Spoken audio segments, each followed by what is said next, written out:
একটা কোরআনের হাফেজ সম্পর্কে রাসূল বলেছেন সে জান্নাতে যাবে, একলা যাবে না, তার আত্মীয়র মধ্যে 10 জনের উপর জাহান্নাম ওয়াজিব হয়ে গেছে। এমন জাহান্নামী মানুষকে সুপারিশ করে একটা হাফেজ জান্নাতে নিয়ে যাবে। জোরে কোন সুবহানাল্লাহ। আপনি বলেন তো একটা ডাক্তার কয়জনকে সুপারিশ করবে? একটা ইঞ্জিনিয়ার, একজন ব্যারিস্টার, কেউ পারবে না, কিন্তু একজন হাফেজ সাহেব পারবে। এই জন্য আল্লাহর কোরআনের গুরুত্ব কত বেশি ভাই। এই মাদ্রাসা টিকে রাখতে গেলে সরকারি কোনো অনুদান নাই। আপনার দেখবেন প্রাইমারি চলে সরকারের টাকা দিয়ে, চলে কি চলে না? এজরকম চলে কি চলে না? কিন্তু হাফিজি মাদ্রাসা কিন্তু সরকারের টাকা দিয়ে চলে না, এইটা চলে আপনাদের টাকা দিয়ে। আপনারা দান করেন, আর এই দান করার কারণে আসমানের বালা জমিনের বালা থেকে আল্লাহ পাক আপনাদের হেফাজত করে। অনেক মানুষ ডাক্তার দিয়ে কাম হয় না, নবীর মাদ্রাসায় 1000 টাকা দান করলে আর সদকাতু তারুদ্দুল বালা, দান সদকা করলে আল্লাহ তার বালা মুসিবতকে দূর করে দেয়। আপনারা যারা এখানে বসে আছেন একটু মনোযোগ দেন।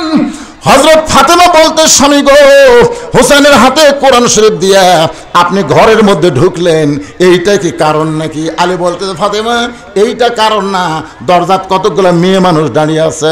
জোরে কোন কি মানুষ? কতগুলো মেয়ে মানুষ দাঁড়িয়ে আছে, তারা তোমার সঙ্গে দেখা করতে চায়। তুমি অনুমতি দিলে আমি তাদের জন্য দরজা খুলে দিব। ও ফাতেমা তুমি কি অনুমতি দিবা? ওই মেয়েরা তোমার সঙ্গে দেখা করবে। ফাতেমা বলতেছে আপনি আমার স্বামী, আমার কাছে অনুমতি কেন চাচ্ছেন? মেয়েরা আমার সঙ্গে দেখা করবে, আমার কোনো আপত্তি নাই, কিন্তু আপনাকে কষ্ট করে পর্দার ব্যবস্থা করা লাগবে। আলী মুসকে মুসকে হাসার বলে ফাতেমা তুমি কি পাগলি হয়েছে নাকি? মেয়েরা মেয়ের সঙ্গে দেখা করবে, এখানে কোনো পর্দা লাগবে না। আপনারা বলেন তো হযরত আলী ছোট আলেম না বড় আলেম? কত বড়! আল্লাহ রাসূল বলেছেন আনা মাদিনাতুল ইলমি ওয়া আলী বাবুহা, আমি হচ্ছে ইলমের শহর, আলী হচ্ছে তার দরওয়াজা। সুবহানাল্লাহ। কোন তাহলে এত বড় আলেমকে ফাতেমা বলতেছে মেয়েরা যদি আমার সঙ্গে দেখা করবার চায় তাহলে আপনাকে কষ্ট করে পর্দার ব্যবস্থা করা লাগবে। আলী বলে ফাতেমা মেয়েরা দেখা করবে, এখানে পর্দার কি লাগবে? ফাতেমা বলে স্বামী গো আপনার সঙ্গে আমি তর্ক করতে চাই না, তবে একটা কথা মনে রাখেন, পর্দা বিষয়ে আমার চাইতে আপনি কম জানেন। সুবহানাল্লাহ কবেন না? আর স্বামীকে বলতেছে, বিশ্ব আলেমকে বলতেছে একটা কথা মনে রাখেন, পর্দা বিষয় আমার চাইতে আপনি কম জানেন। সঙ্গে সঙ্গে আলী বলে ফাতেমা তাহলে তুমি বক্তা হও, আমি তোমার শ্রোতা হই, পর্দা বিষয় আমার চাইতে তুমি কি জানো? ফাতেমা বলতেছে ওগো স্বামী মনে কষ্ট নিয়েন না, যে মেয়েরা আমার সঙ্গে দেখা করবে আপনি কি তাদের চেনেন? যে মেয়েরা আমার সঙ্গে দেখা করবে আপনি কি তাদের চেনেন?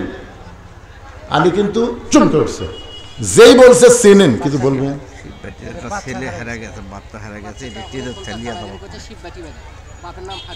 তার মাও নাই, মায়ের কাছ থেকে খোঁজলে দেখেন এই সিজার করা, খোঁজলে দেখেন, খোঁজলে দেখেন এই সিজার করা, সিজার করা বাচ্চারা অস্থির হয়। শিববাটির একটা বাচ্চা পাওয়া গেছে, মা ফারুকের মেয়ে। হাই রে, বাপের নাম কভার না পারলে কি যে বিপদ হতো রে। স্টেজের ওপর আছে একটা পুরুষ মানুষকে পাঠায় দেন, ফারুকের মেয়ে, অজগরে একজনের হাতের দান দিয়েন না। মেয়ের নাম হলো ফারজানা, সবই গড় করে। বাবা আনন্দে মাতিয়া সাগরে ভাসাইয়া সেই যে চইলা যায় খবর লয় না, মাজন ধরিয়া উদরে কত কষ্ট করে 10 মাস পরে